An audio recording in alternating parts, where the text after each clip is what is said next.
ஆண்டவராக இயேசு கிறிஸ்துவின் நாமத்தில் உங்கள் அனைவருக்கும் இன்றைய நாள் ஆசீர்வாதமான நாளாக அமைய வாழ்த்துகிறேன். இன்றைய நாளை ஆண்டவராக இயேசு கிறிஸ்துவின் வார்த்தைகளோடு ஆரம்பிப்போம்.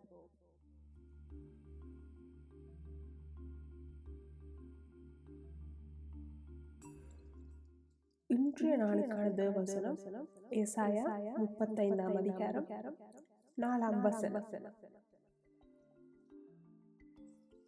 மனம் பதறுகிறவர்களை பார்த்து நீங்கள் பயப்படாதீர்கள், திடன் கொள்ளுங்கள்.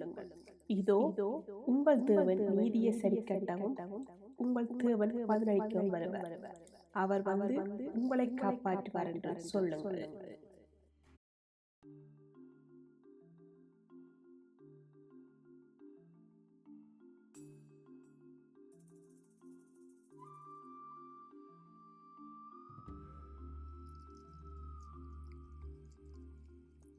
நாம் தேவனுடைய பிள்ளைகள் என்பதால் உலகத்தில் சாதாரணமாக ஏற்படக்கூடிய பாதிப்புகள், கஷ்டங்கள் நமக்கு வராதென்று இல்லை, வரும். மனம் தாழ்ந்து விடும் அளவுக்கு பிரச்சனைகள் தாக்க, ஆனாலும் நாம் தோற்று போகிறவர்கள் அல்ல. என்றனால் நமக்கு அரணாக நின்று போதித்து பாதுகாத்து வழிநடத்தி தருபவர் தேவன் அல்லவா. ஒருமுறை பவுல் தடுமாறி மும்முறை ஜெபித்த போது, என் கிருபை உனக்கு போதும், பலவீனத்திலே என் பலம் பூர்ணமாய் விளங்கும் என்று கர்த்தர் அவரை பலப்படுத்தினார். அதனால் கிறிஸ்துவின் வல்லமை என் மேல் தங்கும்படி என் பலவீனங்களை குறித்து இனி நான் மிகவும் சந்தோஷமாய் மேன்மை பாராட்டுவேன் என்று அவரால் கூற முடிந்தது.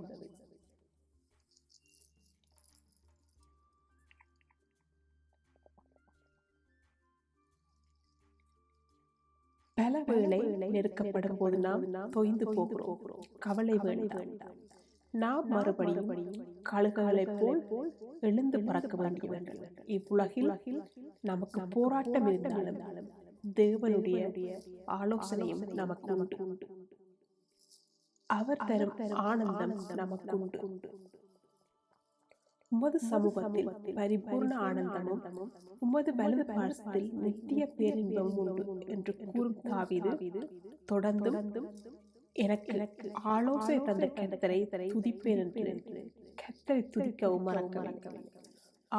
இவ்வுலகில் துக்க துன்பங்களூடாக நடந்து சென்றாலும் பலவித போராட்டங்கள் வந்தாலும் பரலோகத்திலோ நித்திய மகிழ்ச்சி நமக்கு உண்டு.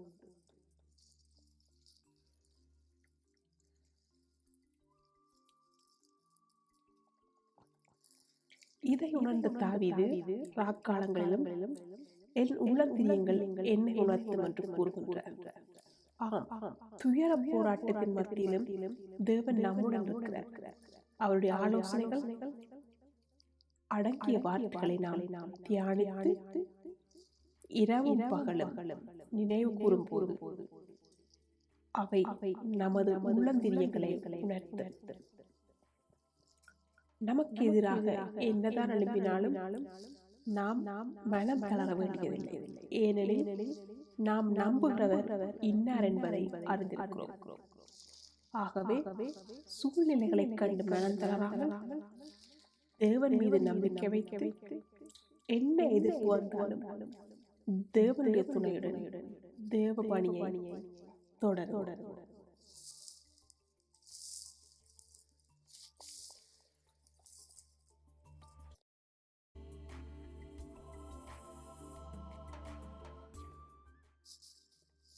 இன்றைய நாளுக்கான ஜெபம். அன்புள்ள இயேசுவே, அன்பு இரக்கம் கிருபை கொண்ட நல்ல தகப்பனே, இந்த காலை வேளைக்காய் உம்மை நன்றியோடு துதிக்கிறோம். அன்பின் தேவனே, பாதமான சூழ்நிலைகளோ எங்களை மனம் தளரச் செய்யும் காரியங்களோ எதுவானாலும் உம்மை நோக்கி பார்ப்பார் நம்பிக்கையும் தைரியத்தை பெற்றுக் கொள்ள உதவி செய்யும். இயேசு கிறிஸ்து நாமத்தில் ஜெபிக்கிறோம் எங்கள் ஜீவனுள்ள தகப்பனே. ஆமென்.